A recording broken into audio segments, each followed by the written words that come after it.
I've always been a bit of an ornery person. How are you supposed to have fun in life if there's not a little chaos every so often?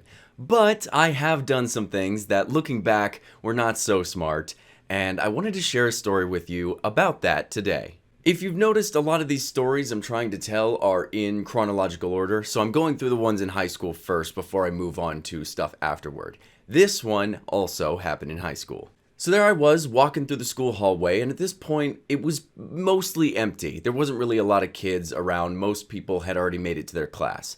I didn't really care. They didn't generally get you in trouble if you were a little late. So I wasn't too worried about it. And I knew that I had to use the bathroom. So I walk into the bathroom, and I start to do my business. When I look down, and I notice next to a toilet is this sack of meat. And there's an assortment of meat products. There's like these meat circles. There's like jerky sticks and stuff in this little bag, and it wasn't even Ziploc. It was just one of those open plastic bags that you get at like a deli or something. So I look at that, and instantly my thought is like, gross. That's disgusting. I mean, that's probably been sitting next to this toilet getting like pee splash all over it all day. Like, I'm gonna throw that away.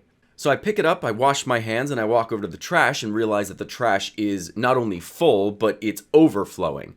So I'm like, okay, well, there's no way I'm going to throw it in there. I'll just go to my next class and toss it in the can when I get into class. So I'm walking through the hallway, and this kid walks up to me. His name was Elliot. Now, Elliot was one of the nicest, kindest, like just a sweet guy all around. You know, one of those kids where like you couldn't ever do anything wrong to him just because like there's no reason to. He's just a good dude all around. Elliot was this taller, pale-skinned redhead. So, yeah, he was a ginger. He didn't have a soul, but, I mean, he played nice, you know? So, either way, he walks up to me and he's like, "Hey, Barry, I haven't seen you in a little bit." And I'm like, "Yeah, how's it going, man?" I'm just, heading off to my class. And he was like, "Yeah, same, just kind of roaming the hallways." When he looks down and he notices the meat in my hand and he goes, "What is that?" And this is when an evil smile grows across my face.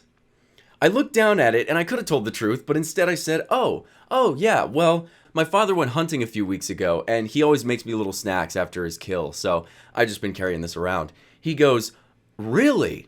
So that's homemade?" I was like, "Yeah, it is." He goes, "Can I have one?" I looked at him and I said, "You know what? Dude, I've been munching on this all day. I've got plenty back at home. Here, why don't you just take it?" He goes, "Are you serious?" I was like, "Yeah, just take it. It's yours." He's like, dude, you're the best guy ever."